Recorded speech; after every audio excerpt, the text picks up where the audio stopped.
Way of life programme ਦੇ ਵਿੱਚ ਤੁਹਾਡਾ ਸਾਰਿਆਂ ਦਾ ਨਵਦੀਪ ਕੌਰ ਵੱਲੋਂ ਬਹੁਤ-ਬਹੁਤ ਸਵਾਗਤ ਹੈ ਜੀ। ਤੇ ਅੱਜ ਅਸੀਂ ਗੱਲ ਕਰਾਂਗੇ ਸਤਿਕਾਰਯੋਗ ਬਾਪੂ ਜੀ ਪ੍ਰੋਫੈਸਰ ਇੰਦਰ ਸਿੰਘ ਜੀ ਘੱਗਾ ਜੀ ਦੇ ਨਾਲ, ਜੋ ਮੇਰੇ ਜਨਮਦਾਤੇ ਵੀ ਨੇ ਤੇ ਨਾਲ ਹੀ ਮੇਰੇ ਅਧਿਆਪਕ ਵੀ।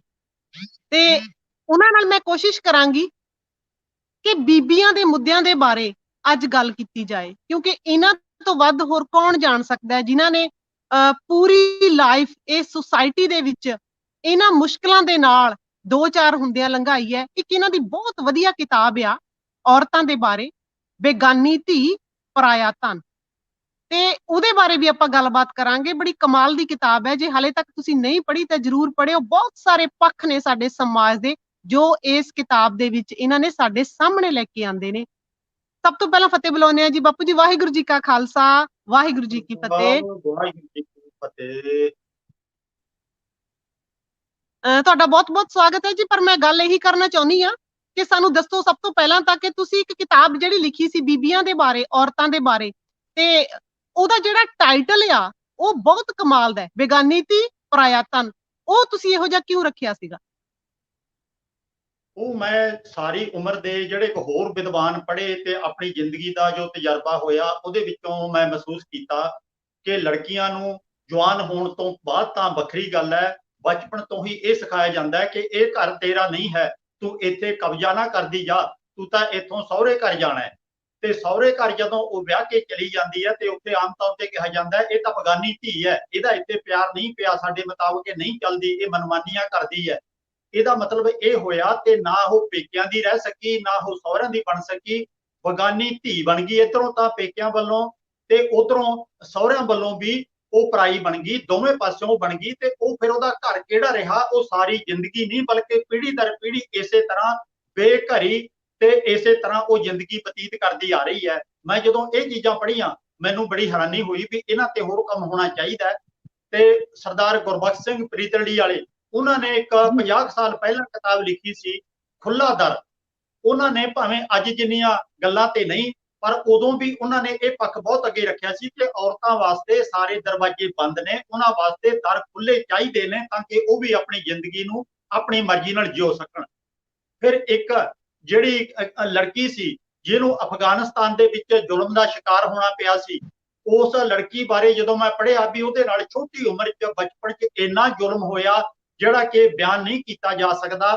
ਤੇ ਉਸ ਤੋਂ ਬਾਅਦ ਉਹ ਪੱਤਰਕਾਰਾਂ ਨੇ ਉਹਦੀ ਉਹ ਫੋਟੋ ਖਿੱਚ ਲਈ ਤੇ ਫਿਰ ਫੋਟੋ ਖਿੱਚ ਕੇ ਕਿਤੇ ਸਾਂਭ ਲਈ। BBC ਵਾਲਿਆਂ ਤੋਂ ਮੈਂ ਉਹ ਸੁਣੀ ਗੱਲ, ਪਰ ਜਦੋਂ ਨੈਟ ਦਾ ਕੰਮ ਚੱਲ ਪਿਆ, ਨੈਟ ਤੋਂ ਮੈਂ ਮੁੰਡਿਆਂ ਨੂੰ ਕਹਿ ਕੇ ਉਹ ਫੋਟੋ ਕਢਵਾਈ, ਮੈਨੂੰ ਇਉਂ ਲੱਗਿਆ ਕਿ ਉਸ ਲੜਕੀ ਨੇ ਜਿਹੜਾ 15-16 ਸਾਲ ਦੀ ਉਮਰ ਦੇ ਵਿੱਚ ਜ਼ੁਲਮ ਬਰਦਾਸ਼ਤ ਕੀਤਾ ਸੀ, ਉਹ ਸਾਰੀ ਉਮਰ ਜ਼ੁਲਮ ਉਹਦੇ ਚਿਹਰੇ ਤੋਂ ਟਪਕਦਾ ਰਿਹਾ। ਉਹ ਹੱਸਦੀ ਹੋਈ ਵੀ ਇਉਂ ਲੱਗਦੀ ਹੈ ਜਿਵੇਂ ਕਿ ਬਹੁਤ ਦੁੱਖ ਪ੍ਰਗਟ ਕਰ ਰਹੀ ਹੈ। ਉਹਦੇ ਜਿਹੜਾ ਚਿਹਰਾ ਮੈਨੂੰ ਬਹੁਤ ਹੀ ਸਾਰੀਆਂ ਦੁਨੀਆ ਦੀਆਂ ਔਰਤਾਂ ਦਾ ਜਿਹੜਾ ਪੱਖ ਪੇਸ਼ ਕਰਨ ਵਾਸਤੇ ਵਧੀਆ ਲੱਗਿਆ। ਫਿਰ ਆਪਣੀ ਕਿਤਾਬ ਦਾ ਮੈਂ ਉਹ ਟਾਈਟਲ ਬਣਾਇਆ ਤੇ ਜਿੰਨਾ ਕੁਝ ਮੈਂ ਬੀਬੀਆਂ ਬਾਰੇ ਇਕੱਠਾ ਕਰ ਸਕਿਆ ਉਹ ਫਿਰ ਮੈਂ ਉਸ ਕਿਤਾਬ ਦੇ ਵਿੱਚ ਪਾਇਆ। ਕਈਆਂ ਨੇ ਤਾਂ ਇਸ ਕਿਤਾਬ ਨੂੰ ਆਦਮੀਆਂ ਨੇ ਪੜ੍ਹਨ ਤੋਂ ਬੀਬੀਆਂ ਨੂੰ ਲੈ ਕੇ ਜਾਣ ਵਾਸਤੇ ਰੋਕ ਵੀ ਦਿੱਤਾ ਵੀ ਜੇ ਕੋਈ ਔਰਤ ਇਹ ਕਿਤਾਬ ਪੜ੍ਹ ਗਈ ਤਾਂ ਉਹ ਘਰ ਦੇ ਵਿੱਚ ਬਗਾਵਤ ਕਰੂਗੀ, ਆਪਾਂ ਇਹਨੂੰ ਨਾ ਹੀ ਪੜ੍ਹਨ ਦਈਏ। ਬਿਲਕੁਲ, ਮੈਨੂੰ ਚੰਗੀ ਤਰ੍ਹਾਂ ਯਾਦ ਹੈ ਬਾਪੂ ਜੀ। ਕਈ ਵਾਰੀ ਤੁਸੀਂ ਆਪਣੇ ਜਿਹੜੇ ਰਿਸ਼ਤੇਦਾਰ ਵਗੈਰਾ ਨੇ, ਦੋਸਤ ਮਿੱਤਰ, ਉਹਨਾਂ ਦੇ ਘਰਾਂ ਦੇ ਵਿੱਚ ਤੁਸੀਂ ਇਹ ਕਿਤਾਬ ਦੇਣ ਦੀ ਕੋਸ਼ਿਸ਼ ਕੀਤੀ ਕਿ ਬੀਬੀਆਂ ਪੜ੍ਹਨ, ਤੇ ਸਾਡੇ ਵੀਰ ਮਰਦ ਕਿਹੜਾ ਨਹੀਂ ਪੜ੍ਹ ਸਕਦੇ। ਪਰ ਉਹਨਾਂ ਬੰਦਿਆਂ ਨੇ ਇਹ ਕਹਿ ਕੇ ਮਤਲਬ ਤੁਹਾਡੇ ਤੋਂ ਉਹ ਕਿਤਾਬ ਲੈਣ ਤੋਂ ਇਨਕਾਰ ਕੀਤਾ ਜਾਂ ਬੀਬੀਆਂ ਤੋਂ ਪਰੇ ਕਰ ਦਿੱਤੀ ਕਿ ਇਹ ਪੜ੍ਹ ਕੇ ਕਿਤਾਬ ਤਾਂ ਇਹ ਵਿਗੜ ਜਾਣਗੀਆਂ। ਤੇ ਮਤਲਬ ਇਹੋ ਜੀ ਸਟਰੋਂਗ ਜਿਹੜੀ ਉਹਨਾਂ ਨੇ ਗੱਲ ਆਖੀ ਹੈ ਜਿਹੜੀ ਕਿ ਬਿਲਕੁਲ ਬਣਦੀ ਨਹੀਂ। ਮਤਲਬ ਏਦਾਂ ਕਿਤਾਬ ਪੜ੍ਹ ਕੇ ਵਿਗੜ ਕੌਣ ਸਕਦਾ ਆ, ਪਰ ਉਹਨਾਂ ਦੀ ਇਹ ਸੋਚ ਆ ਕਿ ਇਹਨਾਂ ਨੂੰ ਸ਼ਾਇਦ ਆਪਣੇ ਰਾਈਟਸ ਦੇ ਬਾਰੇ, ਆਪਣੇ ਹੱਕਾਂ ਬਾਰੇ, ਜਾਂ ਆਪਣੀ ਜ਼ਿੰਦਗੀ ਦੇ ਵਿੱਚ ਜੋ ਕੁਝ ਹੋ ਰਿਹਾ ਵਧੀਕੀਆਂ, ਉਹਨਾਂ ਦੇ ਬਾਰੇ ਇਹਨਾਂ ਨੂੰ ਪਤਾ ਲੱਗਣਾ ਚਾਹੀਦਾ ਹੀ ਨਹੀਂ। ਤੇ ਇਹਦੇ ਨਾਲ ਹੀ ਮੈਂ ਇੱਕ ਹੋਰ ਗੱਲ ਕਰਾਂਗੀ ਬਾਪੂ ਜੀ ਆਪ ਜੀ ਦੇ ਨਾਲ। ਪਿਛਲੇ ਦਿਨੀ ਕਾਫੀ ਸਾਰੀਆਂ ਘਟਨਾਵਾਂ ਨੇ ਜਿਹੜੀਆਂ ਘਟੀਆਂ ਨੇ। ਵੈਸੇ ਤਾਂ ਸੁਸਾਇਟੀ ਦੇ ਵਿੱਚ, ਸਮਾਜ 'ਚ ਬੜੇ ਲੰਬੇ ਸਮੇਂ ਤੋਂ ਆਹੀ ਕੁਝ ਹੁੰਦਾ ਆ ਰਿਹਾ ਹੈ। ਤੇ ਮਤਲਬ ਜਿਹੜੀ ਬੀਬੀ ਹੈ, ਜਿਹੜੀ ਲੜਕੀ ਹੈ, ਔਰਤ ਹੈ, ਤੇ ਉਹਨੂੰ ਮਤਲਬ ਇੱਕ ਵਸਤੂ ਹੀ ਸਮਝਿਆ ਜਾਂਦਾ ਯੂਜ਼ ਕਰਨ ਦੇ ਲਈ, ਤੇ ਇੱਕ ਐਸ਼ ਪ੍ਰਸਤੀ ਦੀ ਵਸਤੂ ਕਹਿ ਲਓ। ਪੁਰਾਣੇ ਟਾਈਮਾਂ 'ਚ ਰਾਜੇ ਹਰਮਾਂ 'ਚ ਰੱਖਦੇ ਸੀ, ਪੁਜਾਰੀ ਦੇਵਦਾਸੀਆਂ ਬਣਾ ਕੇ ਯੂਜ਼ ਕਰਦੇ ਸੀ, ਕੋਠਿਆਂ ਤੇ ਬਿਠਾ ਦੇਣਾ। ਪਰ ਅੱਜ ਡੈਮੋਕ੍ਰੇਸੀ ਦਾ ਯੁੱਗ ਹੈ, ਉਹ ਹਾਲਾਤ ਤਾਂ ਨਹੀਂ, ਉਸ ਤਰ੍ਹਾਂ ਤਾਂ ਉਹ ਨਹੀਂ ਕਰ ਸਕਦੇ। ਪਰ ਇਹਦੇ ਨਾਲ ਨਾਲ ਜਿਹੜੇ ਵੱਡੀਆਂ ਉੱਚੀਆਂ ਜਾਤਾਂ ਦੇ ਜਾਂ ਉੱਚੀਆਂ ਪਦਵੀਆਂ ਤੇ ਬੈਠੇ ਲੋਕ ਨੇ, ਤੇ ਉਹ ਇਸੇ ਤਰ੍ਹਾਂ ਦੁਰਉਪਯੋਗ ਕਰ ਰਹੇ ਨੇ ਆਪਣੇ ਅਹੁਦਿਆਂ ਦਾ, ਜਾਂ ਆਪਣੀ ਜਾਤ ਦਾ ਹੰਕਾਰ ਕਹਿ ਲਓ, ਤੇ ਜਾਂ ਜਿਹੜਾ ਉਹਨਾਂ ਕੋਲੇ ਪਾਵਰ ਹੈ ਉਹਦੀ ਦੁਰਵਰਤੋਂ ਸਪੈਸ਼ਲੀ ਏਸ਼ੀਅਨ ਕੰਟਰੀਜ਼ ਦੇ ਵਿੱਚ, ਮੁਲਕਾਂ ਦੇ ਵਿੱਚ ਇਹ ਹੋ ਰਿਹਾ ਹੈ। ਤੇ ਤੁਸੀਂ ਇਹਦੇ ਬਾਰੇ ਕੀ ਕਹਿਣਾ ਚਾਹੋਗੇ? ਇਹ ਨਾ ਬੇਟੇ, ਬਹੁਤ ਸਮੇਂ ਤੋਂ ਜਿਹੜਾ ਮਾਨਸਿਕ ਬਣਤਰ ਹਜ਼ਾਰਾਂ ਸਾਲਾਂ ਤੋਂ ਮਨੁੱਖ ਦੀ ਇਸ ਤਰ੍ਹਾਂ ਬਣ ਚੁੱਕੀ ਹੋਈ ਹੈ, ਉਹਦੇ ਅਚੇਤ ਮਨ 'ਚ ਇਹ ਚੀਜ਼ਾਂ ਬੈਠੀਆਂ ਹੋਈਆਂ, ਅੱਜ ਵੀ ਨਿਕਲਦੀਆਂ ਨਹੀਂ। ਤੁਸੀਂ ਪਸ਼ੂ ਜਗਤ ਦੇ ਵਿੱਚ ਧਿਆਨ ਮਾਰੋ, ਕੋਈ ਵੀ ਢੱਠਾ ਝੋਟਾ ਆਦਿਕ ਬਾਕੀਆਂ ਗਾਵਾਂ ਮੱਝਾਂ ਜਾਣੀ ਕਿ ਮਦੀਨਾ ਦੇ ਉੱਤੇ ਜਬਰੀ ਕਬਜ਼ਾ ਕਰਨਾ ਚਾਹੁੰਦਾ ਹੈ, ਉਹਨਾਂ ਨੂੰ ਝੁੰਡ ਦੇ ਰੂਪ 'ਚ ਆਪਣੇ ਕੋਲੇ ਰੱਖਣਾ ਚਾਹੁੰਦਾ ਹੈ। ਬਹੁਤ ਘੱਟ ਪੰਛੀ ਨੇ ਜਿਹੜਾ ਇੱਕ ਔਰਤ ਭਾਵ ਕਿ ਇੱਕ ਨਰ ਇੱਕ ਮਾਦਾ ਦੇ ਰੂਪ ਦੇ ਵਿੱਚ ਉਹ ਜ਼ਿੰਦਗੀ ਬਿਤਾ ਰਹੇ ਹੋਣ, ਨਹੀਂ ਤਾਂ ਬਹੁਤਿਆਂ ਨੂੰ ਇੱਕ ਦੋ ਨੇ ਆਪਣੇ ਕਬਜ਼ੇ 'ਚ ਕੀਤਾ ਹੁੰਦਾ ਹੈ। ਤੇ ਇਹ ਜਿਹੜੀ ਮਾਨਸਿਕ ਬਣਤਰ ਹੈ, ਜਿਹੜੇ ਦੇਸ਼ਾਂ ਨੇ ਆਪਣੇ ਲੋਕਾਂ ਨੂੰ ਸਿਖਲਾਈ ਦੇ ਕੇ ਚੰਗੇ ਰਾਹ ਪਾ ਦਿੱਤਾ, ਉਹ ਤਾਂ ਆਪਣੇ ਅਧਿਕਾਰ ਅਤੇ ਆਪਣੇ ਹੱਕ ਇਹਨਾਂ ਬਾਰੇ ਜਾਗਰੂਕ ਹੋ ਕੇ ਉਹਨਾਂ ਨੂੰ ਮਹਿਸੂਸ ਕਰਵਾ ਦਿੱਤਾ ਗਿਆ ਕਿ ਔਰਤ ਵੀ ਇਨਸਾਨ ਹੈ। ਤੁਸੀਂ ਇਹਦੇ ਨਾਲ ਕਿਸੇ ਕਿਸਮ ਦੀ ਜ਼ਿਆਦਤੀ ਕਰੋਗੇ ਤਾਂ ਇਹ ਤੁਹਾਡਾ ਆਪਣਾ ਵੀ ਨੁਕਸਾਨ ਹੈ ਤੇ ਔਰਤ ਦਾ ਵੀ ਮਾਨਸਿਕ ਪੱਧਰ ਤੇ ਬਹੁਤ ਨੁਕਸਾਨ ਹੈ। ਤੋਂ ਉਹ ਜਿਹੜਾ ਸਿਖਲਾਈ ਜਿੰਨੀ ਮਿਲ ਗਈ, ਉਹਨਾਂ ਤੇ ਵਿਕਾਸ ਹੋ ਗਿਆ। ਲੋਕੀ ਔਰਤਾਂ ਨੂੰ ਕੁਝ ਹੱਦ ਤੱਕ ਜਿਹੜੇ ਅਗਾਂਹਵਧੂ ਦੇਸ਼ ਨੇ ਉਹਨਾਂ ਦੇ ਵਿੱਚ ਉਹਨਾਂ ਨੇ ਅਧਿਕਾਰ ਦੇ ਦਿੱਤੇ ਨੇ, ਤੇ ਔਰਤਾਂ ਨੂੰ ਅਧਿਕਾਰ ਦੇਣ ਦੇ ਨਾਲ ਉਹਨਾਂ ਦੇ ਅੱਗੇ ਵਧਣ ਦੀ ਸਪੀਡ ਵੀ ਹੋਰ ਵੱਧ ਗਈ ਹੈ। ਪਰ ਸਾਡੇ ਦੇਸ਼ਾਂ 'ਚ ਅਜੇ ਆਦਮੀ ਨੂੰ ਇਹ ਜਿਹੜੇ ਸਿਖਲਾਈ ਹੈ ਇਹ ਨਹੀਂ ਦਿੱਤੀ ਗਈ। ਮਾਨਸਿਕ ਬਣਤਰ ਹਜ਼ਾਰਾਂ ਸਾਲ ਜੋ ਪਹਿਲਾਂ ਸੀ ਉਹੀ ਅੱਜ ਵੀ ਖਲੋਤੀ ਹੈ। ਧਰਮ ਦੇ ਵਿੱਚ ਵੀ ਇਹੋ ਹੀ ਹੋਇਆ ਹੈ, ਰਾਜ ਦਰਬਾਰਾਂ 'ਚ ਵੀ ਇਹੋ ਹੋਇਆ ਹੈ, ਸਮਾਜ ਦੇ ਵਿੱਚ ਵੀ ਇਹੋ ਹੀ ਹੋਇਆ ਹੈ। ਉਦਾਹਰਨ ਦੇ ਤੌਰ ਤੇ ਮੈਂ ਇਹ ਕਹਿਣਾ ਚਾਹੁੰਦਾ, ਕਈ ਲੋਕ ਕਹਿੰਦੇ ਨੇ ਕਿ ਔਰਤਾਂ ਕਮਜ਼ੋਰ ਕਿਉਂ ਨੇ, ਫਿਰ ਰੱਬ ਨੇ ਕਮਜ਼ੋਰ ਕਿਉਂ ਬਣਾਈਆਂ ਨੇ। ਮੈਂ ਉਹਨਾਂ ਨੂੰ ਇਹ ਉਦਾਹਰਨਾਂ ਦਿਆ ਕਰਦਾ, ਬੱਚੇ ਵੀ ਕਮਜ਼ੋਰ ਨੇ, ਕਿ ਉਹਨਾਂ ਨੂੰ ਕਤਲ ਕਰ ਦਈਏ ਸਾਰਿਆਂ ਨੂੰ, ਤੁਹਾਡੀਆਂ ਨਸਲਾਂ ਖਤਮ ਹੋ ਜਾਣਗੀਆਂ ਜੇ ਕਮਜ਼ੋਰ ਬੱਚਿਆਂ ਨੂੰ ਮਾਰੋਗੇ, ਜਾਤੀਆਂ ਕਰੋਗੇ। ਤੇ ਜੇ ਔਰਤ ਸਰੀਰਕ ਤੌਰ ਤੇ ਕਮਜ਼ੋਰ ਹੈ, ਉਹਦੇ ਨਾਲ ਜੇ ਜਾਤੀ ਕਰੋਗੇ ਤੁਹਾਡੀ ਆਪਣੀ ਹੀ ਕੁਲ ਨਾਸ ਹੋਵੇਗੀ। ਸਾਡੇ ਸਰੀਰ ਦੇ ਅੰਗਾਂ ਚੋਂ ਅੱਖਾਂ ਬਹੁਤ ਕਮਜ਼ੋਰ ਨੇ, ਪਰ ਹੈ ਬੜੀਆਂ ਕੀਮਤੀ। ਇਹਨਾਂ ਅੱਖਾਂ ਨੂੰ ਬਚਾ ਕੇ ਰੱਖਣਾ ਪੈਂਦਾ ਤਾਂ ਕਿ ਸਾਡੀ ਜ਼ਿੰਦਗੀ ਬਰਬਾਦ ਨਾ ਹੋ ਜਾਵੇ। ਇਸ ਤਰ੍ਹਾਂ ਔਰਤ ਸਰੀਰਕ ਕਰਕੇ ਭਾਵੇਂ ਕਮਜ਼ੋਰ ਹੈ, ਪਰ ਇਹਦੀ ਮਹੱਤਤਾ ਆਦਮੀ ਨਾਲੋਂ ਘੱਟ ਨਹੀਂ ਹੈ। ਜੇ ਵੱਧ ਨਹੀਂ ਕਰਨੀ ਤਾਂ ਘੱਟੋ ਘੱਟ ਬਰਾਬਰ ਤਾਂ ਮੰਨ ਲਈਏ। ਪਰ ਭਾਰਤ ਵਰਗੇ ਪਛੜੇ ਹੋਏ ਦੇਸ਼ਾਂ ਦੇ ਵਿੱਚ ਉਹ ਪੁਰਾਤਨ ਜਿਹੜੀ ਪਰੰਪਰਾ ਸੀ ਮਨਾਂ 'ਚ ਬੈਠੀ ਹੋਈ, ਉਹ ਅਜੇ ਤੱਕ ਨਹੀਂ ਨਿਕਲ ਸਕੀ, ਕਿਉਂਕਿ ਅਸੀਂ ਤਾਂ ਹਰ ਪੱਖ ਤੋਂ ਪਛੜੇ ਹੋਏ ਹਾਂ। ਹਰ ਪੱਖ ਨੂੰ ਅਸੀਂ ਪੁਰਾਤਨਤਾ ਨਾਲ ਜੋੜਦੇ ਹਾਂ, ਨਵੀਨਤਾ ਸਾਡੇ ਦਿਮਾਗ 'ਚ ਅਜੇ ਨਹੀਂ ਬੈਠੀ। ਸਾਨੂੰ ਚੰਗੀ ਵਿੱਦਿਆ ਜਿੱਥੇ ਲੜਕੀਆਂ ਨੂੰ ਸਾਡੇ ਵਾਸਤੇ ਦੇਣੀ ਜ਼ਰੂਰੀ ਹੈ, ਉੱਥੇ ਬਹੁਤੀ ਜ਼ਰੂਰੀ ਵਿੱਦਿਆ ਅਤੇ ਜ਼ਰੂਰੀ ਸਖਤ ਕਾਨੂੰਨ ਇਹ ਆਦਮੀਆਂ ਵਾਸਤੇ ਬਣਾਉਣਾ ਬਹੁਤ ਜ਼ਰੂਰੀ ਹੈ, ਤਾਂ ਕਿ ਇੱਕ ਤਾਂ ਉਹ ਸਿੱਖਿਆ ਹਾਸਲ ਕਰਨ ਨੌਜਵਾਨ, ਦੂਜਾ ਕਦੇ ਵੀ ਵਧੀਕੀ ਨਾ ਕਰਨ, ਔਰਤਾਂ ਨੂੰ ਬਰਾਬਰ ਹੱਕ ਦੇਣ ਵਾਸਤੇ ਉਹ ਕੋਈ ਆਸਾਨ ਨਾ ਕਰਨ, ਸਗੋਂ ਇਹ ਮਹਿਸੂਸ ਕਰਨ ਕਿ ਸਦੀਆਂ ਤੋਂ ਅਸੀਂ ਤੁਹਾਡੇ ਨਾਲ ਜ਼ਿਆਦਤੀ ਕੀਤੀ ਹੈ, ਅਸੀਂ ਮਾਫੀ ਮੰਗਦੇ ਹਾਂ, ਹੁਣ ਅਸੀਂ ਤੁਹਾਨੂੰ ਬਰਾਬਰ ਦੇ ਅਧਿਕਾਰ ਦੇਣ ਨੂੰ ਰਜ਼ਾਮੰਦ ਹਾਂ। ਬਹੁਤ ਵਧੀਆ ਆਪ ਜੀ ਨੇ ਇਹ ਜਿਹੜੀ ਗੱਲ ਸਾਹਮਣੇ ਰੱਖੀ ਹੈ। ਉਮੀਦ ਹੈ ਕਿ ਇਹਦੇ ਉੱਤੇ ਸ਼ਾਇਦ ਜਿਹੜੇ ਸੁਣਨ ਤਾਂ ਅਮਲ ਕਰਨ ਦੀ ਕੋਸ਼ਿਸ਼ ਕਰਨ, ਕਿਉਂਕਿ ਸ਼ੁਰੂਆਤ ਤਾਂ ਬਾਪੂ ਜੀ ਆਪਣੇ ਘਰਾਂ ਤੋਂ ਕਰਨੀ ਪੈਂਦੀ ਹੈ। ਇੱਕ ਪਰਿਵਾਰ ਤੋਂ ਹੀ ਅੱਗੇ ਵੱਧਦਾ ਸਮਾਜ ਬਣਦਾ, ਸੁਸਾਇਟੀ ਬਣਦੀ ਹੈ, ਦੇਸ਼ ਬਣਦਾ ਤੇ ਸੰਸਾਰ ਬਣਦਾ। ਤੋਂ ਗੱਲ ਤਾਂ ਆਪਣੇ ਆਪ ਤੋਂ ਸ਼ੁਰੂ ਕਰਨੀ ਪਏਗੀ। ਤੇ ਮੈਂ ਇੱਕ ਹੋਰ ਗੱਲ ਇੱਥੇ ਆਪ ਜੀ ਨਾਲ ਸਾਂਝੀ ਕਰਨੀ ਚਾਹਾਂਗੀ, ਸਪੈਸ਼ਲੀ ਇਸ ਪ੍ਰੋਗਰਾਮ ਦੇ ਜ਼ਰੀਏ ਮੈਂ ਦੂਜਿਆਂ ਨੂੰ ਇਹ ਦੱਸਣਾ ਚਾਹੁੰਦੀ ਹਾਂ ਕਿ ਜਿੰਨਾ ਚਿਰ ਮੈਂ ਖੁਦ ਆਪਣੀ ਉਦਾਹਰਨ ਦੇ ਕੇ ਗੱਲ ਕਰਦੀ ਹਾਂ, ਤੇ ਜਦੋਂ ਮੈਂ ਇੰਡੀਆ ਰਹੀ ਹਾਂ, ਪੰਜਾਬ ਰਹੀ ਹਾਂ, ਜਾਂ ਉੱਥੇ ਮਤਲਬ ਇੰਡੀਆ 'ਚ ਘੁੰਮਣ ਫਿਰਨ ਦਾ ਮੌਕਾ ਮਿਲਿਆ, ਬਹੁਤ ਲੰਬਾ ਸਮਾਂ ਪੜ੍ਹਾਈ ਵੀ ਕੀਤੀ, ਸਭ ਕੁਝ ਜੌਬ ਕੀਤੀ, ਤਾਂ ਜਿਹੜੀ ਉੱਥੇ ਆਉਣ ਜਾਣਾ ਜਾਂ ਕਹਿ ਲਓ ਜੇ ਟਰਾਂਸਪੋਰਟ ਹੈ ਜਿਹੜੀ ਪਬਲਿਕ, ਉਹਦੇ ਵਿੱਚ ਸਫ਼ਰ ਕਰਨਾ ਮਤਲਬ ਬੀਬੀਆਂ ਦੇ ਲਈ ਨਾ ਇੱਕ ਟੌਰਚਰ ਆ। ਮਤਲਬ ਮਰਦਾਂ ਵੱਲੋਂ ਇਸ ਤਰੀਕੇ ਦੇ ਨਾਲ ਉਹਦੇ ਨਾਲ ਬਿਹੇਵ ਕੀਤਾ ਜਾਂਦਾ ਹੈ, ਵਰਤਾਓ ਕੀਤਾ ਜਾਂਦਾ ਹੈ ਕਿ ਉਹ ਵਿਚਾਰੀ ਨਾ ਕਿਸੇ ਨੂੰ ਦੱਸ ਸਕਦੀ ਹੈ ਤੇ ਨਾ ਉਹ ਚੀਜ਼ਾਂ ਨੂੰ ਬਰਦਾਸ਼ਤ ਕਰਨਾ, ਉਹਦੇ ਲਈ ਖੂਨ ਦੇ ਘੁੱਟ ਪੀਣਾ ਆ। ਆਲੇ ਦੁਆਲੇ ਗਿਰਜਾਂ ਵਾਂਗ ਨਿਗਾਹਾਂ ਜਿਹੜੀਆਂ, ਇਹ ਹਾਲਤ। ਪਰ ਜਦੋਂ ਤੋਂ ਮੈਂ ਇੱਥੇ ਆਈ ਨਾ, ਇਸ ਇੰਗਲੈਂਡ ਦੇ ਵਿੱਚ ਜਾਂ ਪੱਛਮੀ ਕੰਟਰੀਜ਼ ਦੇ ਵਿੱਚ, ਮੈਂ ਦੇਖਿਆ, ਮੈਂ ਆ ਗਾਹਾਂ ਮੇਰੀਆਂ ਧੀਆਂ ਆ, ਮੇਰੀਆਂ ਸਹੇਲੀਆਂ ਜਿਹੜੀਆਂ ਉਧਰੋਂ ਆਈਆਂ ਏ, ਇੱਥੇ ਇਹੋ ਜੀ ਕੋਈ ਮੁਸ਼ਕਲ ਨਹੀਂ ਹੈ। ਅਸੀਂ ਭਾਵੇਂ ਅੱਧੀ ਰਾਤ ਸਫ਼ਰ ਕਰੀਏ, ਆਈਏ ਜਾਈਏ, ਕੋਈ ਮਜਾਲ ਹੀ ਨਹੀਂ ਕਿ ਤੁਹਾਨੂੰ ਕੋਈ ਆਵਾਜ਼ੇ ਕਸੇ ਜਾਂ ਕਿਸੇ ਤਰ੍ਹਾਂ ਦਾ ਕੋਈ ਗਲਤ ਇਸ਼ਾਰੇ ਕਰੇ ਜਾਂ ਤੁਹਾਡਾ ਜਿਉਣਾ ਮੁਹਾਲ ਕਰੇ। ਤੇ ਮਤਲਬ ਇੱਥੋਂ ਦੇ ਜਿਹੜੇ ਲੋਕ ਨੇ ਉਹਨਾਂ ਦੀ ਜਿਹੜੀ ਸੋਚ ਹੈ ਇੰਨੀ ਡਿਵੈਲਪ ਹੋ ਗਈ ਹੈ ਤੇ ਉੱਥੇ ਅਸੀਂ ਇੰਨੇ ਪਿੱਛੇ ਆ। ਉਦਾਂ ਕਹਿਣ ਨੂੰ ਉਹ ਗੁਰੂਆਂ ਪੀਰਾਂ ਦੀ ਧਰਤੀ ਹੈ ਤੇ ਉੱਥੇ ਧਰਮ ਦਾ ਬੋਲਬਾਲਾ ਹੈ, ਇੰਨੇ ਮੰਦਿਰ ਮਸਜਿਦ ਗੁਰਦੁਆਰੇ ਬਣੇ ਹੋਏ ਨੇ, ਪਰ ਸੋਚ ਦੇ ਵਿੱਚ ਕੋਈ ਡਿਵੈਲਪਮੈਂਟ ਨਹੀਂ ਹੈ, ਉਸੇ ਤਰ੍ਹਾਂ ਪਿੱਛੇ ਖੜੇ ਨੇ। ਘਰਾਂ ਦੇ ਵਿੱਚ ਆਪਣੀਆਂ ਮਾਵਾਂ ਭੈਣਾਂ ਧੀਆਂ ਬੇਟੀਆਂ ਨੇ, ਉਹਨਾਂ ਨੂੰ ਪਤਾ ਹੈ ਕਿ ਔਰਤ ਸਾਡੇ ਘਰ 'ਚ ਹੈ, ਪਰ ਬਾਹਰਲੀਆਂ ਔਰਤਾਂ ਉਹਨਾਂ ਨੂੰ ਲੱਗਦਾ ਹੈ ਕਿ ਉਹ ਐਵੇਂ ਹੀ ਨੇ, ਉਹਨਾਂ ਨਾਲ ਜਿਵੇਂ ਮਰਜ਼ੀ ਸਲੂਕ ਕੀਤਾ ਜਾ ਸਕਦਾ ਹੈ। ਤੁਹਾਨੂੰ ਕੀ ਲੱਗਦਾ ਹੈ ਕਿ ਇਹ ਚੀਜ਼ਾਂ ਜਾਇਜ਼ ਨੇ ਜਾਂ ਇਹ ਕਿਵੇਂ ਬੰਦ ਹੋ ਸਕਦੀਆਂ ਨੇ? ਆਪਣੇ ਪਹਿਲੀ ਗੱਲ ਹੈ ਕਿ ਜਦੋਂ ਸੈਕੰਡ ਵਰਲਡ ਵਾਰ ਦੇ ਵਿੱਚ ਇੰਗਲੈਂਡ ਭਾਵੇਂ ਜੇਤੂ ਤਾਂ ਬਣ ਗਿਆ, ਪਰ ਇਹਨਾਂ ਦਾ ਨੁਕਸਾਨ ਬਹੁਤ ਜ਼ਿਆਦਾ ਹੋ ਗਿਆ ਸੀ। ਇਹਨਾਂ ਨੇ ਉਦੋਂ ਮਹਿਸੂਸ ਕੀਤਾ ਕਿ ਔਰਤਾਂ ਨੂੰ ਬਾਹਰ ਨਿਕਲਣ ਦਾ ਪੂਰਾ ਮੌਕਾ ਦਿੱਤਾ ਜਾਵੇ, ਕਿਉਂਕਿ ਆਦਮੀਆਂ ਦੀ ਬਹੁਤ ਘਾਟ ਪੈ ਗਈ ਹੈ, ਔਰਤਾਂ ਵੀ ਬਰਾਬਰ ਦੇ ਕੰਮ ਕਰ ਸਕਦੀਆਂ ਨੇ। ਉਦੋਂ ਇਹ ਵਿਦਿਅਕ ਤੌਰ ਤੇ ਤਾਂ ਬਹੁਤ ਅੱਗੇ ਵਧੇ ਹੋਏ ਸੀ ਲੋਕ, ਪਰ ਹਾਲੀ ਉਦੋਂ ਸਾਧਨ ਨਹੀਂ ਸੀ। ਸਮਾਂ ਅੱਜ ਨਾਲੋਂ ਬਹੁਤ, ਇਹ ਪਹਿਲਾਂ ਦੀ 80 ਸਾਲ ਦੀ ਗੱਲ ਹੈ, ਉਦੋਂ ਇਹਨਾਂ ਨੇ 80 ਸਾਲ ਦੇ ਨੇੜੇ ਤੇੜੇ ਔਰਤਾਂ ਨੂੰ ਬਾਹਰ ਆਉਣ ਦੇ ਮੌਕੇ ਦਿੱਤੇ ਕਿ ਤੁਸੀਂ ਸਾਰਾ ਕੁਝ ਸੰਭਾਲੋ, ਜੇ ਆਪਣੇ ਦੇਸ਼ ਨੂੰ ਬਚਾਉਣਾ ਹੈ ਤਾਂ ਔਰਤਾਂ ਨੇ ਬਾਕੀ ਸਾਰੇ ਜਿਹੜੇ ਉਸਾਰੀ ਦੇ ਕੰਮ, ਸਕੂਲਾਂ ਦੇ, ਹਸਪਤਾਲਾਂ ਦੇ, ਦਫ਼ਤਰਾਂ ਦੇ, ਦੁਕਾਨਾਂ ਦੇ ਬੇਅੰਤ ਕੰਮ ਉਦੋਂ ਹੀ ਸੰਭਾਲ ਲਏ, ਕੋਈ ਕਮੀ ਮਹਿਸੂਸ ਨਹੀਂ ਹੋਣ ਦਿੱਤੀ। ਤੇ ਇਹਨਾਂ ਨੇ ਤਿਆਰੀ ਤਾਂ ਪਹਿਲਾਂ ਹੀ ਸੀ, ਪੜ੍ਹੀਆਂ ਲਿਖੀਆਂ ਸੀ ਔਰਤਾਂ, ਪਰ ਉਹਨਾਂ ਨੂੰ ਪੂਰਾ ਮੌਕਾ ਨਹੀਂ ਸੀ ਮਿਲ ਰਿਹਾ। ਜਦੋਂ ਮੌਕਾ ਮਿਲਿਆ ਇਹ ਕਾਮਯਾਬ ਹੋ ਗਈਆਂ। ਤਾਂ ਆਪਣੇ ਘਰਾਂ ਦੇ ਵਿੱਚ ਲੜਕੀਆਂ ਨੂੰ ਜਦੋਂ ਪੜ੍ਹਨ ਲਿਖਣ ਦਾ ਬਰਾਬਰ ਦਾ ਮੌਕਾ ਦੇਵਾਂਗੇ, ਉਹਨੂੰ ਮਾਨਸਿਕ ਤੌਰ ਤੇ ਅਸੀਂ ਤਸੀਹੇ ਨਹੀਂ ਦੇਵਾਂਗੇ, ਉਹਨੂੰ ਅਸੀਂ ਘਟੀਆ ਕਹਿ ਕੇ ਨਹੀਂ ਦੁਰਕਾਰਾਂਗੇ ਫਟਕਾਰਾਂਗੇ, ਉਹਦਾ ਖਾਣਾ, ਉਹਦਾ ਪਹਿਨਣਾ, ਉਹਦਾ ਉੱਠਾ ਬੈਠਣਾ ਉਹਨੂੰ ਮਜ਼ਾਕ ਨਹੀਂ ਬਣਾਵਾਂਗੇ, ਤੇ ਸਗੋਂ ਉਹਨੂੰ ਜੇ ਕਿਤੇ ਗਲਤੀ ਕਮਜ਼ੋਰੀ ਹੁੰਦੀ ਵੀ ਹੈ ਉਹਨੂੰ ਹਿੰਮਤ ਹੌਸਲਾ ਦੇਵਾਂਗੇ, ਤਾਂ ਲੜਕਿਆਂ ਨਾਲੋਂ ਸਪੀਡ ਦੇ ਨਾਲ, ਤੇਜ਼ੀ ਨਾਲ ਅੱਗੇ ਵਧਣਗੀਆਂ। ਮੈਂ ਇਹ ਨਹੀਂ ਕਹਿੰਦਾ ਕਿ ਲੜਕਿਆਂ ਨੂੰ ਪਛਾੜਨਾ ਹੈ, ਮੇਰਾ ਭਾਵ ਇਹ ਹੈ ਕਿ ਲੜਕਿਆਂ ਦਾ ਦਿਮਾਗ ਹੈ ਉਹ ਤਾਕਤ ਵਾਲੇ ਪਾਸੇ ਜ਼ਿਆਦਾ ਚੱਲਦਾ ਹੈ, ਹਾਵੀ ਹੋਣ ਨੂੰ ਜ਼ਿਆਦਾ ਚੱਲਦਾ ਹੈ। ਲੜਕੀ ਅੱਗੇ ਵੱਧਦੀ ਹੈ, ਆਪਣੀ ਅਕਲ ਦੀ ਬਦੌਲਤ ਵੱਧਦੀ ਹੈ। ਅੱਜ ਪੜ੍ਹਾਈ ਲਿਖਾਈ 'ਚ, ਨੌਕਰੀਆਂ 'ਚ, ਜਿੱਥੇ ਕਿਤੇ ਵੀ ਲੜਕੀਆਂ ਨੂੰ ਮੌਕਾ ਮਿਲਿਆ, ਲੜਕਿਆਂ ਨੂੰ ਪਿੱਛੇ ਛੱਡ ਕੇ ਤੇਜ਼ੀ ਨਾਲ ਅੱਗੇ ਵਧੀਆਂ ਨੇ। ਤੇ ਉਹ ਸਾਡਾ ਅੱਗੇ ਇਹਨਾਂ ਨੂੰ ਵਧਾਉਣਾ, ਆਪਣੇ ਸਮਾਜ ਨੂੰ ਅੱਗੇ ਵਧਾਉਣਾ, ਆਪਣੇ ਪਰਿਵਾਰ ਨੂੰ ਅੱਗੇ ਵਧਾਉਣਾ ਤੇ ਆਪਣੇ ਕਲਚਰ ਨੂੰ ਅੱਗੇ ਵਧਾਉਣਾ ਜੇ ਮੌਕੇ ਦੇਵਾਂਗੇ ਤਾਂ ਸਾਡਾ ਸਾਰਾ ਸਹੀ ਸੁਧਾਰ ਹੋਵੇਗਾ। ਇਹ ਨਹੀਂ ਹੈ ਇਕੱਲੀ ਲੜਕੀ ਨੂੰ ਮੌਕਾ ਦਿੱਤਾ, ਲੜਕੀ ਆਪ ਸੁਧਰ ਗਈ, ਉਹਨੇ ਸਾਰੇ ਸਮਾਜ ਨੂੰ, ਪਰਿਵਾਰ ਨੂੰ, ਬੱਚਿਆਂ ਨੂੰ ਸੁਧਾਰਨ ਦੇ ਵਿੱਚ ਬੜਮੁੱਲਾ ਯੋਗਦਾਨ ਪਾਉਣਾ।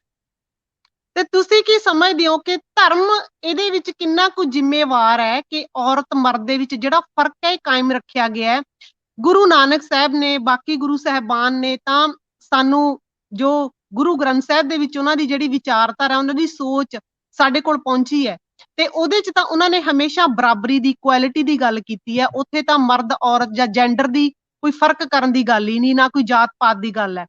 ਪਰ ਸਾਡੀ ਜਿਹੜੀ ਸੁਸਾਇਟੀ ਹੈ, ਸਾਡਾ ਜਿਹੜਾ ਆਲਾ ਦੁਆਲਾ ਹੈ ਬਾਪੂ ਜੀ, ਉਹਦੇ 'ਚ ਉਹ ਜਿਹੜੀ ਸੋਚ ਹੈ ਗੁਰੂ ਨਾਨਕ ਸਾਹਿਬ ਦੀ, ਉਹ ਆਈ ਨਹੀਂ ਕਿਤੇ ਦਿਸਦੀ।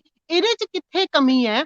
ਮੈਂ ਦੂਜਿਆਂ ਦੀ ਗੱਲ ਪਿੱਛੇ ਛੱਡ ਕੇ ਮੈਂ ਆਪਣਿਆਂ ਦੀ ਗੱਲ ਕਰੂੰਗੀ ਜ਼ਿਆਦੇ, ਕਿਉਂਕਿ ਅਸੀਂ ਇਹਨਾਂ ਨਾਲ ਸਿੱਖ ਭਾਈਚਾਰੇ ਦੇ ਨਾਲ ਰਿਲੇਟਡ ਆ। ਤੇ ਉਹਨਾਂ ਨੇ ਹਾਲੇ ਤੱਕ ਇਹ ਸੋਚ ਨੂੰ ਅੱਗੇ ਲੈ ਕੇ ਕਿਉਂ ਨਹੀਂ ਆਂਦਾ? ਕੀ ਅਸੀਂ ਦੂਜੀਆਂ ਧਰਮਾਂ ਤੋਂ ਜਾਂ ਉਹਨਾਂ ਦੇ ਢਾਂਚੇ ਤੋਂ ਜ਼ਿਆਦਾ ਪ੍ਰਭਾਵਿਤ ਆ, ਜਾਂ ਕੀ ਕਾਰਨ ਲੱਗਦਾ ਤੁਹਾਨੂੰ? ਅਸੀਂ ਅੱਜ ਤੱਕ ਗੁਰਬਾਣੀ ਨੂੰ ਚੰਗੀ ਤਰ੍ਹਾਂ ਨਾ ਪੜ੍ਹਿਆ ਤੇ ਨਾ ਸਮਝਿਆ, ਲਾਗੂ ਕਰਨ ਦੀ ਤਾਂ ਬਹੁਤ ਦੂਰ ਰਹਿ ਗਈ ਆ ਗੱਲ। ਮੈਂ ਇੱਕੋ ਉਦਾਹਰਣ ਦੇਵਾਂਗਾ। ਭਾਰਤ ਦੇ ਵਿੱਚ ਬਹੁਤ ਸਾਰੇ ਧਰਮ ਸੀ, ਤਰ੍ਹਾਂ ਤਰ੍ਹਾਂ ਦੇ ਰਾਜ ਸੀ, ਬਹੁਤ ਸਾਰੀਆਂ ਸਟੇਟਾਂ ਸੀ ਤੇ ਬਹੁਤ ਕੁਝ ਇੱਥੇ ਉਲਝਿਆ ਹੋਇਆ ਤਾਣਾ ਸੀ। ਗੁਰੂ ਸਾਹਿਬ ਨੇ ਇੱਕ ਸ਼ੁਰੂਆਤ ਕੀਤੀ ਤੇ ਉਹਦੇ ਨਾਲ ਅੱਗੇ ਤੋਂ ਅੱਗੇ ਸਿੱਖ ਵੱਧਦੇ ਗਏ, ਵਿਕਾਸ ਕਰਦੇ ਗਏ। ਗੁਰੂ ਸਾਹਿਬ ਨੇ ਵੀ ਬਹੁਤ ਲੰਮਾ ਸਮਾਂ ਜਦੋਜਹਿਦ ਕੀਤੀ, ਮੁਸ਼ਕਲਾਂ ਝੱਲੀਆਂ। ਅੰਤ ਨੂੰ ਸਾਰੇ ਭਾਰਤ ਦੇ ਵਿੱਚੋਂ ਮੁਸਲਮਾਨਾਂ ਤੋਂ ਵੀ, ਹਿੰਦੂਆਂ ਤੋਂ ਵੀ ਅਤੇ ਹੋਰ ਵੀ ਜਿਹੜੇ ਇੱਥੋਂ ਦੇ ਰਹਿਣ ਵਾਲੇ ਸੀ, ਉਹਨਾਂ ਦੇ ਵਿੱਚੋਂ ਸਿੱਖ ਸਭ ਤੋਂ ਜ਼ਿਆਦਾ ਅਕਲਮੰਦ ਬਣ ਗਏ ਤੇ ਸਭ ਤੋਂ ਵੱਧ ਤਾਕਤਵਰ ਬਣ ਗਏ। ਤਾਂ ਇਹਨਾਂ ਨੇ ਮਹਾਰਾਜਾ ਰਣਜੀਤ ਸਿੰਘ ਦੇ ਸਮੇਂ ਤੇ ਆਪਣਾ ਰਾਜ ਸਥਾਪਿਤ ਕੀਤਾ। ਤੇ ਜਦੋਂ ਸਿੱਖਾਂ ਨਾਲੋਂ ਵੱਧ ਅਕਲਮੰਦ ਇੱਥੇ ਅੰਗਰੇਜ਼ ਆ ਗਏ ਤਾਂ ਉਹਨਾਂ ਨੇ ਸਿੱਖਾਂ ਨੂੰ ਗੁਲਾਮ ਬਣਾ ਲਿਆ ਤੇ ਆਪਣਾ ਰਾਜ ਸਥਾਪਿਤ ਕਰ ਲਿਆ।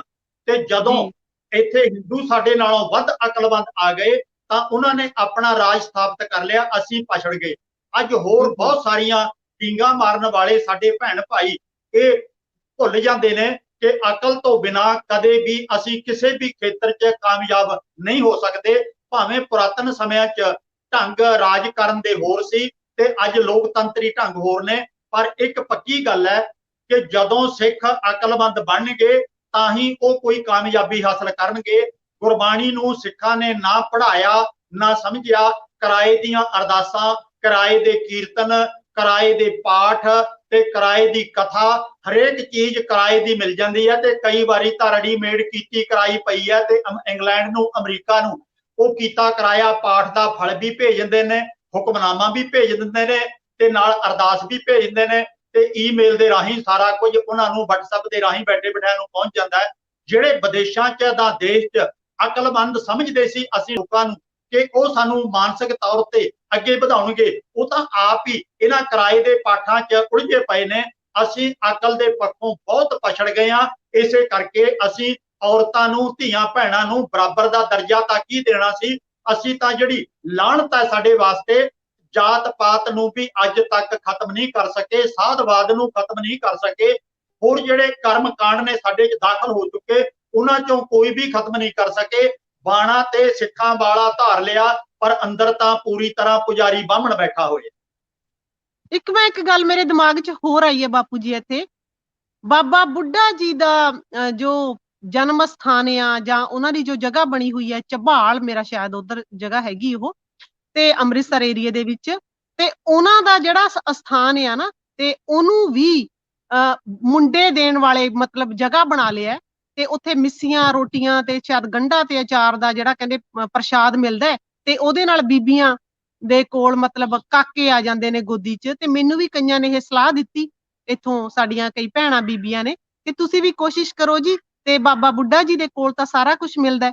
ਤੇ ਤੁਸੀਂ ਇਹਦੇ ਬਾਰੇ ਕੀ ਕਹਿਣਾ ਚਾਹੋਗੇ ਕਿ ਗੁਰੂ ਸਾਹਿਬਾਨ ਨੇ ਜਾਂ ਬਾਬਾ ਬੁੱਢਾ ਜੀ ਨੇ ਇਹੋ ਜੀ ਸੋਚ ਲੈ ਕੇ ਆਂਦੀ ਸੀ? ਕਿ ਫਿਰ ਤੇ ਇਹਦਾ ਮਤਲਬ ਸਰਾਸਰ ਇਹ ਨਿਕਲਦਾ ਹੈ ਕਿ ਸਿੱਖ ਧਰਮ ਦੇ ਵਿੱਚ ਵੀ ਬੀਬੀਆਂ ਦੇ ਨਾਲ, ਔਰਤਾਂ ਦੇ ਨਾਲ, ਬੱਚੇ ਬੱਚੀ 'ਚ ਫਰਕ ਕੀਤਾ ਜਾਂਦਾ ਹੈ। ਇੱਥੇ ਸੋਚਣ ਵਾਲੀ ਗੱਲ ਤਾਂ ਇਹ ਹੈ, ਜੋ ਸਤਿਕਾਰਯੋਗ ਬੇਬੇ ਨਾਨਕੀ ਜੀ ਗੁਰੂ ਨਾਨਕ ਸਾਹਿਬ ਦੇ ਵੱਡੇ ਭੈਣ ਜੀ ਸਨ, ਉਹਨਾਂ ਨੇ ਕਦੇ ਗੁਰੂ ਨਾਨਕ ਸਾਹਿਬ ਨੂੰ ਕਿਹਾ ਹੋਵੇਗਾ ਕਿ ਤੁਸੀਂ ਤਾਂ ਬਹੁਤ ਵੱਡੇ ਮਹਾਂਪੁਰਖ ਹੋ, ਦੁਨੀਆ 'ਚ ਘੁੰਮ ਕੇ ਆਏ ਹੋ ਤੇ ਤੁਹਾਡਾ ਇੰਨਾ ਸਤਿਕਾਰ ਹੈ ਲੋਕਾਂ ਦੇ ਵਿੱਚ, ਮੇਰੇ ਵਾਸਤੇ ਅਰਦਾਸ ਕਰ ਦਿਓ, ਮੇਰੇ ਘਰ ਪੁੱਤਰ ਹੋ ਜਾਵੇ। ਚਲ ਪੁੱਤਰ ਜੇ ਨਹੀਂ ਹੁੰਦਾ, ਧੀ ਹੋ ਜਾਵੇ ਬੇਸ਼ੱਕ, ਪਰ ਕੋਈ ਔਲਾਦ ਹੋ ਤਾਂ ਜਾਵੇ। ਪਰ ਇਹੋ ਜੀ ਲਿਖਤ ਸਾਨੂੰ ਕਿਤੇ ਵੀ ਨਹੀਂ ਮਿਲਦੀ ਤੇ ਨਾ ਬੇਬੇ ਨਾਨਕੀ ਦੇ ਬੱਚਾ ਹੋਇਆ।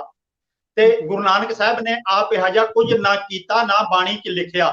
ਤੇ ਫਿਰ ਇਸ ਤੋਂ ਬਾਅਦ ਇੱਥੇ ਗੁਰਚਰਨ ਸਿੰਘ ਟੌੜਾ ਸ਼੍ਰੋਮਣੀ ਗੁਰਦੁਆਰਾ ਪ੍ਰਬੰਧਕ ਕਮੇਟੀ ਦਾ ਪ੍ਰਧਾਨ 27 ਸਾਲ ਰਿਹਾ। ਉਹਨੇ ਪਤਾ ਨਹੀਂ ਕਿੰਨੀ ਵਾਰੀ ਅਖੰਡ ਪਾਠ ਕਰਾਏ ਹੋਣਗੇ ਪੁੱਤਰ ਲੈਣ ਵਾਸਤੇ, ਤੇ ਕਿੰਨੀ ਵਾਰੀ ਜਥੇਦਾਰਾਂ ਤੋਂ, ਜਿਹੜਾ ਕੋਈ ਅਕਾਲ ਤਖਤ ਦਾ ਜਥੇਦਾਰ, ਆਨੰਦਪੁਰ ਦਾ, ਦਮਦਮਾ ਸਾਹਿਬ ਦਾ, ਸ਼ਾਇਦ ਪਟਨੇ ਤੇ ਹਜੂਰ ਸਾਹਿਬ ਵੀ ਕਦੇ ਗਿਆ ਹੋਵੇ, ਉਹਨਾਂ ਸਾਰਿਆਂ ਜਥੇਦਾਰਾਂ ਤੋਂ ਅਰਦਾਸਾਂ ਵੀ ਜ਼ਰੂਰ ਕਰਾਈਆਂ ਹੋਣਗੀਆਂ ਤੇ ਪੁੱਤਰ ਦੀ ਪ੍ਰਾਪਤੀ ਫਿਰ ਵੀ ਨਹੀਂ ਹੋਈ। ਇੱਕ ਧੀ ਗੋਦ ਲਈ ਤੇ ਤਾਂ ਉਹਨੇ ਉਸ ਬੇਟੀ ਦੇ ਰਾਹੀਂ ਆਪਣਾ ਮਨ ਖੁਸ਼ ਕੀਤਾ, ਉਹਦੇ ਘਰ ਪੁੱਤਰ ਨਾ ਧੀ ਨਹੀਂ ਜਨਮੀ। ਤੇ ਜੋਗਿੰਦਰ ਸਿੰਘ ਵਿਦਾਂਤੀ ਅਕਾਲ ਤਖਤ ਦਾ ਜਥੇਦਾਰ, ਜਿਹੜਾ ਕਿ ਉਹਦੇ ਕੇਵਲ ਧੀਆਂ ਨੇ, ਪੁੱਤਰ ਨਹੀਂ ਹੈ, ਤੇ ਸਾਰੀ ਉਮਰ ਜਥੇਦਾਰ ਰਿਹਾ ਤੇ ਆਪਣੇ ਘਰ ਵੀ ਉਹਦੇ ਪੁੱਤਰ ਪੈਦਾ ਨਹੀਂ ਹੋਇਆ। ਤੇ ਬਾਬਾ ਬੁੱਢਾ ਜੀ ਵਾਲੀ ਗੱਲ ਤਾਂ ਬਿਲਕੁਲ ਹਾਸੋਹੀਣੀ ਹੈ। ਪਹਿਲੀ ਗੱਲ ਤਾਂ ਮਾਤਾ ਗੰਗਾ ਦਾ ਅਪਮਾਨ ਕੀਤਾ ਜਾ ਰਿਹਾ ਹੈ, ਗੁਰੂ ਅਰਜਨ ਸਾਹਿਬ ਦਾ ਅਪਮਾਨ ਕੀਤਾ ਜਾ ਰਿਹਾ ਹੈ, ਜਿਹੜੇ ਆਪਣੀ ਪਤਨੀ ਨੂੰ ਇੱਕ ਬਗਾਨੇ ਬੰਦੇ ਕੋਲੇ ਪੁੱਤਰ ਲੈਣ ਵਾਸਤੇ ਭੇਜ ਰਹੇ ਨੇ। ਕਿੱਡੀ ਸ਼ਰਮਨਾਕ ਗੱਲ ਹੈ। ਸਾਡੇ ਅੱਜ ਤੱਕ ਪੁਜਾਰੀਆਂ ਨੂੰ, ਪ੍ਰਚਾਰਕਾਂ ਨੂੰ ਇਹ ਗੱਲ ਹੀ ਸਮਝ ਨਹੀਂ ਆਈ, ਬਲਕਿ ਉੱਥੇ ਰੋਟੀਆਂ ਸੇਕ ਰਹੇ ਨੇ, ਉਹਨੂੰ ਕਮਾਈ ਦਾ ਸਾਧਨ ਬਣਾਇਆ। ਬੀਬੀਆਂ ਜਿਹੜੀਆਂ ਨਾ ਸਮਝ ਨੇ, ਉਹਨਾਂ ਨੂੰ ਇਸ ਭੈੜੇ ਰਾਹ ਤੋਰ ਦਿੱਤਾ ਕਿ ਉਹ ਵੀ ਸਾਧਾਂ ਕੋਲੇ ਜਾਣ ਤੇ ਉੱਥੋਂ ਜਾ ਕੇ ਪੁੱਤਰ ਲੈ ਕੇ ਆਣ, ਤੇ ਉੱਥੇ ਕੀ ਕੀ ਭੈੜੀਆਂ ਹਰਕਤਾਂ ਹੁੰਦੀਆਂ ਨੇ ਇਹ ਬਿਆਨ ਤੋਂ ਬਾਹਰੀਆਂ ਨੇ। ਤੋਂ ਇਸ ਤਰ੍ਹਾਂ ਗੰਢਾ ਭੰਨਣ ਦੇ ਨਾਲ ਜੇ ਪੁੱਤਰ ਮਿਲਦੇ ਨੇ, ਫਿਰ ਤਾਂ ਆਪਾਂ ਇੱਕੋ ਦਿਨ ਗੰਢੇ ਬਹੁਤੇ ਸਾਰੇ ਭੰਨ ਦਈਏ ਤੇ ਢੇਰ ਲੱਗ ਜਾਵੇ ਮੁੰਡਿਆਂ ਦਾ। ਇਸ ਤਰ੍ਹਾਂ ਨਹੀਂ ਹੋ ਸਕਣਾ। ਇਹ ਕੁਫਰ ਤੋਲਿਆ ਗਿਆ, ਸਾਨੂੰ ਬੇਵਕੂਫ ਬਣਾਇਆ ਗਿਆ।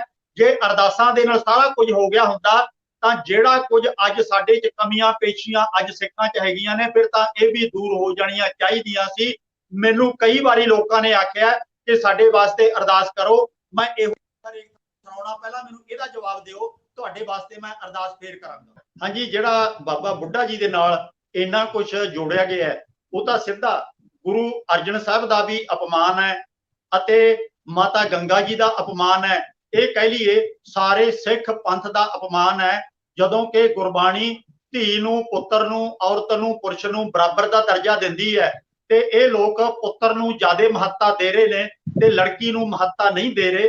ਜਿਹੜਾ ਕੋਈ ਸਾਧ ਸੰਤ ਅੱਜ ਵੀ ਪੁੱਤਰ ਦੇਣ ਦਾ ਜਿਹੜਾ ਢੌਂਗ ਕਰਦਾ ਹੈ, ਉਹਦੇ ਵਿਰੁੱਧ ਵੀ ਮੁਕੱਦਮਾ ਦਰਜ ਹੋਣਾ ਚਾਹੀਦਾ ਹੈ। ਤੇ ਜਿਹੜੀ ਪੁਰਾਤਨ ਸਮਿਆਂ ਵਾਲੀ ਜਿਹੜੀ ਗੱਲ ਹੈ ਉਹ ਤਾਂ ਬਿਲਕੁਲ ਨਹੀਂ ਹੈ। ਤੇ ਜਿਹੜਾ ਕਿ ਬਾਬਾ ਬੁੱਢਾ ਜੀ ਕਿਹਾ ਜਾਂਦਾ ਹੈ, 6 ਗੁਰੂਆਂ ਦੇ ਉਹਨੇ ਦਰਸ਼ਨ ਕੀਤੇ, ਉਹਨੇ ਕਦੇ ਗੁਰਬਾਣੀ ਨਹੀਂ ਸੀ ਪੜ੍ਹੀ। ਉਹਨਾਂ ਨੂੰ ਸੀ ਪਤਾ ਕਿ ਗੁਰਬਾਣੀ ਸਾਨੂੰ ਕੀ ਹੁਕਮ ਦਿੰਦੀ ਹੈ।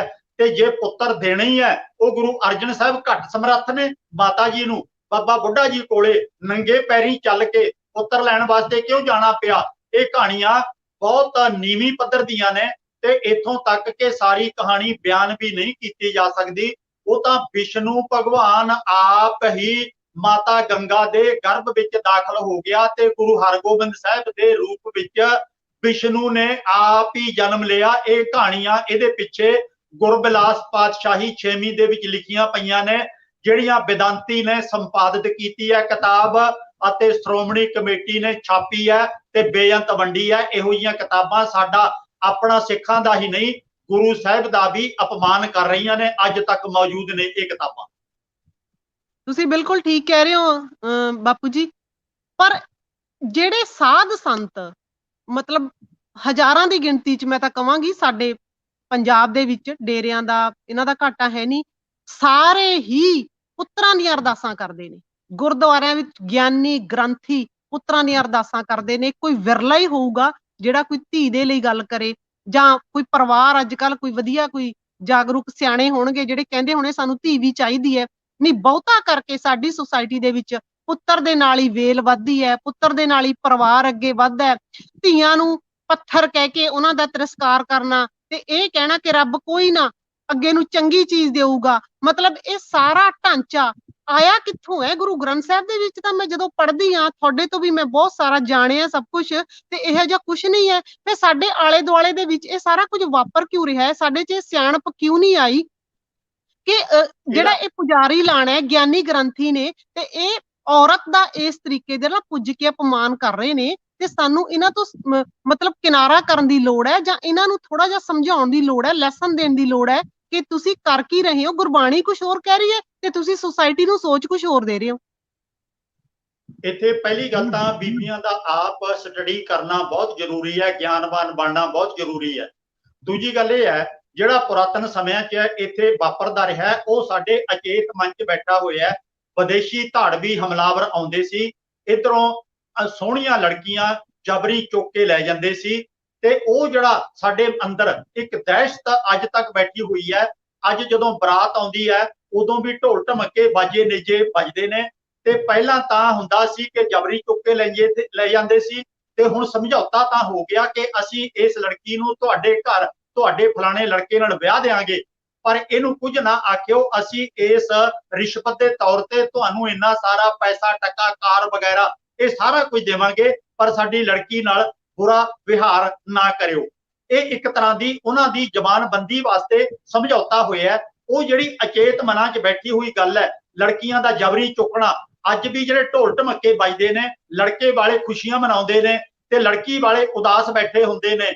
ਉਹ ਜਿਹੜਾ ਉਹਨਾਂ ਨੂੰ ਇੰਨੀ ਖੁਸ਼ੀ ਨਹੀਂ ਹੁੰਦੀ ਤਾਂ ਉਹਦਾ ਕਾਰਨ ਇਹੀ ਹੈ, ਉਹਨਾਂ ਨੂੰ ਲੱਗਦਾ ਹੈ ਕਿ ਜਿਵੇਂ ਪੁਰਾਤਨ ਸਮੇਂ 'ਚ ਲੜਕੀ ਉਧਾਲੀ ਜਾਂਦੀ ਸੀ, ਅੱਜ ਵੀ ਉਧਾਲ ਕੇ ਲੈ ਕੇ ਜਾ ਰਹੇ ਨੇ, ਨਾਲੇ ਤਾਂ ਲੜਕੀ ਜਾ ਰਹੀ ਹੈ ਨਾਲੇ ਸਾਡਾ ਲੱਖਾਂ ਰੁਪਈਆ ਹੋਰ ਉੱਤੇ ਖਰਚ ਆ ਰਿਹਾ ਹੈ। ਉਹ ਅਜੇ ਵੀ ਸਾਡੇ ਮਨਾਂ 'ਚ ਗੱਲਾਂ ਕਈ ਬੈਠੀਆਂ ਹੋਈਆਂ ਨੇ ਕਿ ਅਸੀਂ ਉਹਦੇ ਤੋਂ ਮੁਕਤ ਪੂਰੀ ਤਰ੍ਹਾਂ ਨਹੀਂ ਹੋ ਸਕੇ। ਜਦੋਂ ਇੱਕ ਤਾਂ ਆਪਣੇ ਆਪ ਦੀ ਤਿਆਰੀ ਕਰੀਏ, ਸਟੱਡੀ ਕਰੀਏ, ਦੂਜਾ ਲੜਕੀਆਂ ਨੂੰ ਵੱਧ ਤੋਂ ਵੱਧ ਪੜ੍ਹਨ ਦੇ ਮੌਕੇ ਦਈਏ, ਇਹਨਾਂ ਨੂੰ ਡਰਾਵਾ ਨਾ ਦਈਏ, ਹਿੰਮਤ ਹੌਸਲਾ ਅੰਦਰ ਭਰੀਏ। ਜੇ ਕਿਤੇ ਕੋਈ ਵਧੀਕੀ ਹੁੰਦੀ ਹੈ ਤਾਂ ਉਦੋਂ ਜ਼ੋਰਦਾਰ ਢੰਗ ਨਾਲ ਲੜਕੀ ਵੀ ਆਵਾਜ਼ ਉਠਾ ਸਕੇ, ਮੁਕਾਬਲਾ ਕਰ ਸਕੇ। ਮੈਂ ਤਾਂ ਇੱਥੋਂ ਤੱਕ ਕਹਿਣ ਤੇ ਮਜਬੂਰ ਹਾਂ ਕਿ ਜਿਹੜੀਆਂ 50-50 ਸਾਲ 60-60 ਸਾਲ ਲੜਕੀਆਂ ਨਰਕ ਵਰਗਾ ਜੀਵਨ ਆਪਣੇ ਸਹੁਰੇ ਘਰ 'ਚ ਭੋਗਦੀਆਂ ਨੇ ਤੇ ਇਦੋਂ ਬਿਹਤਰ ਤਾਂ ਕੋਈ ਬਹਾਦਰੀ ਵਾਲਾ ਕਾਰਨਾਮਾ ਕਰਕੇ ਆਪਣੇ ਜੀਵਨ ਨੂੰ ਲੇਖੇ ਲਾ ਦੇਣਾ ਕਿਤੇ ਵਧੀਆ ਹੈ, ਤਾਂ ਕਿ ਆਉਣ ਵਾਲੀਆਂ ਨਸਲਾਂ ਵਾਸਤੇ ਇੱਕ ਮਿਸਾਲ ਬਣ ਜਾਵੇ ਕਿ ਉਹ ਲੜਕੀ ਨੇ ਕੰਮ ਕੀਤਾ ਸੀ, ਮੁੜ ਕੇ ਸਾਰੀਆਂ ਔਰਤਾਂ ਦੀਆਂ ਅਤੇ ਆਦਮੀਆਂ ਦੀਆਂ ਅੱਖਾਂ ਖੋਲ ਦਿੱਤੀਆਂ, ਮੁੜ ਕੇ ਇਸ ਤਰ੍ਹਾਂ ਦੀ ਹਰਕਤ ਕਰਨ ਦੀ ਕੋਈ ਯਤਨ ਨਹੀਂ ਕਰੇਗਾ। ਅੰਦਰ ਹਿੰਮਤ ਹੌਸਲਾ ਸਾਰੀਆਂ ਬੀਬੀਆਂ ਨੂੰ ਆਪਣੇ ਪੈਦਾ ਕਰਨਾ ਪਵੇਗਾ। ਬਹੁਤ ਬਹੁਤ ਧੰਨਵਾਦ ਸਤਿਕਾਰਯੋਗ ਬਾਪੂ ਜੀ। ਤੁਸੀਂ ਸੱਚਮੁੱਚ ਸਮਾਜ ਦੀਆਂ ਅੱਖਾਂ ਖੋਲ ਰਹੇ ਹੋ। ਬਹੁਤ ਸਾਰੇ ਪ੍ਰੋਗਰਾਮ ਤੁਹਾਡੇ ਇਸ ਵੇਲੇ ਜਿਹੜੇ ਸੋਸ਼ਲ ਮੀਡੀਆ ਤੇ ਆ ਰਹੇ ਨੇ, ਤਤ ਗੁਰਮਤ ਗਿਆਨ ਟੀਵੀ ਵਾਲੇ ਵੀਰਾਂ ਦਾ ਤਹਿ ਦਿਲੋਂ ਧੰਨਵਾਦ ਹੈ, ਜੋ ਉਹਨਾਂ ਨੇ ਆਪ ਜੀ ਨੂੰ ਇਸ ਤਰੀਕੇ ਦੇ ਨਾਲ ਇਸ ਮੰਚ ਦੇ ਉੱਪਰ ਲੈ ਕੇ ਆਂਦਾ ਤੇ ਆਪ ਤੋਂ ਸੇਵਾਵਾਂ ਲੈ ਰਹੇ ਨੇ। ਅੱਗੇ ਨੂੰ ਵੀ ਕਦੀ ਫਿਰ ਆਪ ਜੀ ਦੇ ਨਾਲ ਇਸੇ ਤਰ੍ਹਾਂ ਗੱਲਬਾਤ ਕਰਾਂਗੇ ਕਿਸੇ ਹੋਰ ਟੌਪਿਕ ਤੇ ਮੈਂ ਇੱਕ ਵਾਰੀ ਫਿਰ ਸਾਡੇ ਜਿਹੜੇ ਦਰਸ਼ਕ ਨੇ, ਸਾਡੇ ਸਰੋਤੇ ਨੇ, ਉਹਨਾਂ ਨੂੰ ਬੇਨਤੀ ਕਰਾਂਗੀ ਕਿ ਬਾਪੂ ਜੀ ਦੀ ਕਿਤਾਬ ਜਿਹੜੀ ਬੇਗਾਨੀ ਧੀ ਪਰਾਇਆ ਧਨ ਜ਼ਰੂਰ ਪੜ੍ਹਿਓ। ਤੁਹਾਨੂੰ ਬਹੁਤ ਸਾਰੇ ਨਵੇਂ ਪੱਖ ਉਹਦੇ ਵਿੱਚੋਂ ਪੜ੍ਹਨ ਨੂੰ, ਸਮਝਣ ਨੂੰ ਮਿਲਣਗੇ। ਵੈਸੇ ਤਾਂ ਸਾਰੀਆਂ ਕਿਤਾਬਾਂ ਹੀ ਲਾਜਵਾਬ ਨੇ, ਪਰ ਅੱਜ ਕਿਉਂਕਿ ਅਸੀਂ ਲੇਡੀਜ਼ ਦਾ, ਬੀਬੀਆਂ ਦਾ ਜਿਹੜਾ ਟੌਪਿਕ ਹੈ ਉਹ ਚੁਣਿਆ, ਤਾਂ ਮੈਂ ਇਹ ਜ਼ਰੂਰ ਕਹਾਂਗੀ ਕਿ ਉਹ ਕਿਤਾਬ ਪੜ੍ਹਿਓ। ਤੁਹਾਡੀਆਂ ਅੱਖਾਂ ਖੁੱਲਣਗੀਆਂ ਕਿ ਪੁਰਾਣੇ ਸਮਿਆਂ ਤੋਂ ਲੈ ਕੇ ਅੱਜ ਤੱਕ ਹੈ ਜਿਹੜਾ ਉਹ ਹਾਲਾਤ ਕਿਹੋ ਜਿਹੇ ਬਣੇ ਨੇ। ਵਰਲਡ ਲੈਵਲ ਦੀਆਂ, ਦੁਨੀਆ ਲੈਵਲ ਦੀਆਂ ਔਰਤਾਂ ਦੀ ਵੀ ਉੱਥੇ ਗੱਲ ਆ, ਉਹਨਾਂ ਦੇ ਚੰਗੇ ਕੰਮਾਂ ਦੀ, ਜਾਂ ਉਹਨਾਂ ਨੂੰ ਕਿਸ ਤਰ੍ਹਾਂ ਪਿੱਛੇ ਧੱਕਿਆ ਗਿਆ। ਇਹ ਸਾਰੇ ਸਾਡੀ ਸੁਸਾਇਟੀ ਦੀ ਜਿਹੜੀ ਦੁਖਦਾਈ ਪਿਕਚਰ ਹੈ, ਬਾਪੂ ਜੀ ਨੇ ਉਸ ਕਿਤਾਬ ਦੇ ਵਿੱਚ ਉਹ ਬਿਆਨ ਕੀਤੀ ਹੈ। ਸੋ ਬਹੁਤ ਬਹੁਤ ਧੰਨਵਾਦ ਬਾਪੂ ਜੀ। ਹੁਣ ਸਾਡਾ ਸਮਾਂ ਸਮਾਪਤ ਹੈ, ਆਪਾਂ ਫਤਿਹ ਬੁਲਾਉਂਦੇ ਆ, ਫਿਰ ਮਿਲਾਂਗੇ ਜੀ। ਵਾਹਿਗੁਰੂ ਜੀ ਕਾ ਖਾਲਸਾ, ਵਾਹਿਗੁਰੂ ਜੀ ਕੀ ਫਤਿਹ। ਵਾਹਿਗੁਰੂ ਜੀ ਕੀ ਫਤਿਹ।